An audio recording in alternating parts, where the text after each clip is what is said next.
sirri dhageeffadhu. Anam fakkeenyaaf akka nama tokkooti eenyuyyuu gadi. Nama beekas miti nama wallaalaadha sii galee yoo barbaachisaa ta'e nama sii gadiiti. Bakka akkas jechuu wayya beeta. Garuu ati uf olin fuudhini waan jiraa qajeeli wanta kana jedhi ilaal wajji haasoyne yaani yaaliin gaggeeffame garuu hin taane ila waan hamas wajjin hin haasoyne waan jechuun akkasitti akkuma namni haasoo normaala haasoyne ati normaal no jettee atu. Enna normaala haasofne waa'ee bakka way ati nagaafatti jechuun jirtamoo si gaafadhee jechuun jirtamoo naaf hin galle qof. Laqatummaa lafzii arraba kee kanarraa bahuun dhageeffadhu mee shuuf lafzii Oromoon tu dheennu dhugaa dubbataaruun beetti baram. Anam fakkeenyaaf yeroo dubbadhaaru sirri dhageeffadhu. Yaaliin gaggeeffamee jira garuu hin milkaa'amne anaaf si jidduu osoo milkaa'in hafee jedhe. Shuu haadha ati ammoo hin jijjiirin. Dhaggeeffadhu saafii wallaahi serious dhaggeeffadhu wallaahi ani yeroo sanitti miira obbolummaa malee miira janajjana miira hadhamana miira minaamin. Akkasuma namni yeroo waliin haasa'e nama biraa deeme bare miira janajjanaa hin qabu ana qajeeli haasa'e abboo soba akkanaa kana dachiirran guutina. Dhaggeeffadhu akkumaan dhugaasu kana haasa'e kaa maal miira akkasii miira akkanaa jettaa bara. Qajeeli siidaa haasa'e. Wajjaa in qabda kadhaab in qabdaa siin jedha. Abaachuu keessaa hin Assalaamu alaikum warahmatullahi wabarakatuh Ustaz Safi fi Ustaz Buniyyi. Waalaikum salaam warahmatullahi. Araara dhiifama na godha network na rakkisee. In beektu ni Ustaz kiyya qaali rabbi umrii keessan haa dheeressu. Wanni jiru maal beektani wallahi namni miidiyaa kana gubbattu argaa ajandaa godha amma ummanni hagana fuudhee akka addaan hin deemne hawaasaaf illee if haa ta'u sirna kakuudhaa geggeessinaa kakuudhaan ammoo Buniyyi maal sirna kakuu geggeessinaa nuti Ustaz Saafii hedduu jaallannee amannaa akkasuma Buniyyi illee teenya ni amannaa isin lamaan bakka takkatti dhugaan takka waan taateefi hawaasni akka nuuf kakatan jarri kun Ustaz Saafii yaada Ustaz Saafii gubbaa dhaabanneen Buniyyi nu kakannaan achumaan ammoo Ustaz Saafii gana akka isaan waan akkanaatti hin deebine maqaballeessaa akkanaatti akka isaan hin deebine ni gorfannaa jechuudha akka obboleessaatti akka Ustazaatti ammaaf Buniyyi harka ol qabiitii kakadhu. Qoy akkasumatti haidar dhugaa maal barbaade inni isaan maal barbaade. Yaanni kiyya kun hawaasni jarana haa kakattumu haa dhiistu jiran.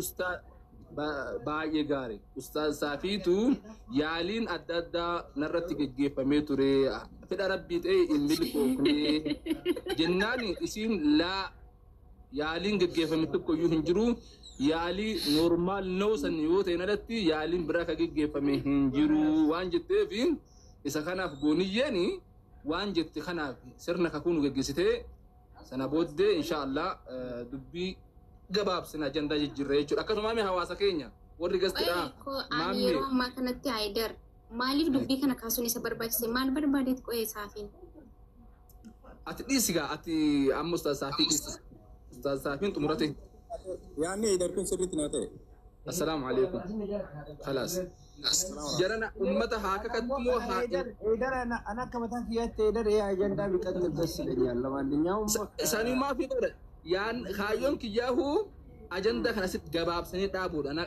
أجندة نجال نبيت هندي كسنو واي أجندة كنا جواب بتو لكن أمتي تما تو في دبر هيدارين بيتهم أجندة كنا ستو كاتي برسيتا كتات تريبا لا أبدا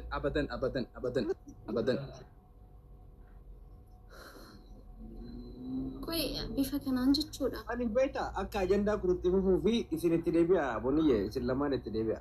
Ani lama ko Saafiin yaani maaliif yeroo ammaa kana dubbachuu isa barbaachise godhe. Saafiin yaada isaa ibsatu mucaan maaliif akka eegale maaliif ati dubbee afaanitti kuttaa dubbatu. Kana jedhama. ishee dubbatu kunoo Walii gallee Hiriyaana fure eeyyamee bari yoo fuudhuu dandeenya fuudhu mucaan afur maali? Amma Dubaay jira bari biyya zanaa de guddina ala salphatti dhufa. Koi lammaffaa wala jechuun niitii biraa qaban kan lammaffaa ta'e ka gaafatte. Idari eenyu buuse idaraa deemu deebisa mee idari hin deebisa. shabakaa Haidar hin ta'u kan shabakaa fuudhan buusee xumuramu jedhe kan fuudhan hin xumuramu taafufamu. Saafii ishee yaada kan kee ibsadhu ati Tokkoffaa maaliif irratti akkana dhageeffadha. Okay, tokkoffaa irratti Oromoon ajandaa fi girgirrii jaalatti. Osoo amma waan gaarii takka hadiisa yookaan quraana ho'i maaran takkas jalan deemu. Hundi namaa wanta namaa takka wanta jireenya namaa kana keessa gadi badee keessa ciisuu barbaada beektanii.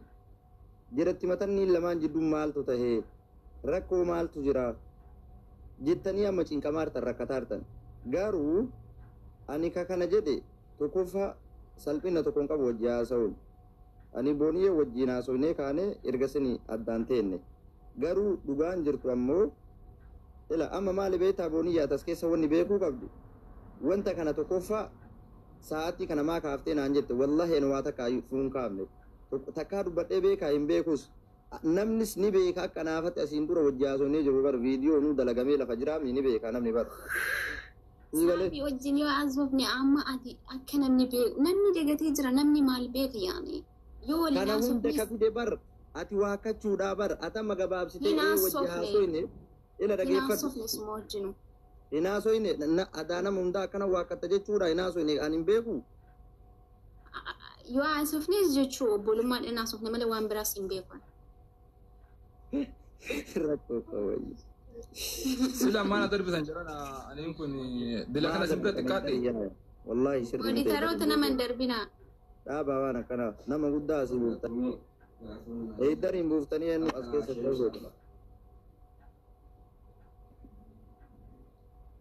Haidar shabakkaa isaati abboo kun ammayyuu isa qabeera.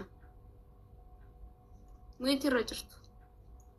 ayi oromo wallahi lazim bariyaa abu Saafii ati wallahi garuu jechuu amma booda waa'ee kiyya kan dubbanne laa. animo Yaa. laa wallahi ani tokkoffaa irratti akka namni illee si tuqulleen barbaadullee akka ati Eesh amma maaliif amma koo amma mee miidhaan yookaan akka ati miidhamtu godhe jira as keessa mee haasa'e mee ati rabbi sodaadhu amma fakkeenyaaf osoo inni nama tokko wajjin wal jaalanii jiran yoo ati eda saafi saasaa turte eebelu saasaa turte naan jedha yaani. dhikkoo yoo haasa'e maatu qaba namni wajji haasawa indee nama kumaa wajji haasa'e tokko deema namni waliin galin bar kanaa miti bar wanni akkana gaarii miti Inni akka ati maaliif duubatti deebi'u si barbaachise yaani amma gana akka haaraatitti jalqabnu maal akka haaraatti jalqabnu haasaya haasa'e kamiin akka haaraatti jalqabnu haasa'uma obbolummaa sanka. ta'uu tamalles ara dhiisa lakkaa jara keenya isin araarsayinan diddanii anaga darbitanii akkam qoy akkam akkami dubbiini Ana ajandaan tibsiidhaa iyyaan kun okkone. Ani ka ajandaan kun tibsiidhaa jechuun jiraanna. Ana kootaa ani serious isin faana haasaa jira yoo tapha jiraata ani nin deema jiran an bakka Wallahi tapha miti Haidar. Wallahi ani biratti tapha miti isa garuu gaafadhu. እንደዚህ ያለ tapha maaltu jira qoy.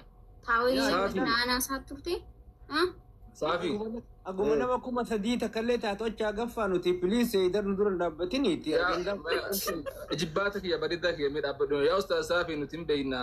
Ani nam as jiru kana hunda caalaa ani siin amana maalii fi sobni maal akka ta'e kijibni maal akka ta'e waan sirri beektuuf si amana waan biraatiif osoo hin taane diiguu waan beektuuf namni kun waan hin kijiban jechuu kiyyaa miti. Anamma hangan dandeen ajandaa kana dhaabuudhaaf yaalii guddaa godhaa jira laakiin ammoo namni akka qoosaa fudhachuu danda'a. Booniyye. Wayye. Yaanni kan kee amma maali afaan Oromootiin nu himi? Ani yaada tokko illee hin qabu. Ani koo amma Saafiin akka jedhetti yoo kan dubbannu taate waliin haasaa turre na fedhaa turtee jedha. Isa fedhuu kiyya ragaa maal qaba yaani na fedhaa turtee jedha koo inni koo samaayee sana of dhaabee isa yoo anatu isa fedha yaani. Irraa beekamaa ture na fedhaa turtee naan jedhe koo inni. Eeshi. Ani immoo yeroo sanitti like ani obbolummaadhaan waliin haasee malee miirri biraan itti dhagahame yookaan immoo miira jaalalaatiin itti haasaan turre. Inni iyyuu ni beeka jechuudha. Garuu inni immoo yeroo ammaa kanatti waa'ee kana kaasuun maaliif akka isa barbaachise I don't know. Ustaaz Saafii gaafiin seera ifaadha. Sa'a kanatti amma waan kana kaasuun maaliif barbaachise? Or yaani waliin haasuuf naa yoo jedhellee akkanumatti ifa godhee haa dubbatu yaani si waliin haasa'uu fedhallee yoo jedhe haa dubbatu malee ganaa zuuriyaa xamxam lamdin ነው የሚሄደው yoo inni si wajji haasa'uudhaaf fedhii qabaate deebisaan kee maali booniyye? Nalbaata. itti ilaala ka jaarsota isin wajji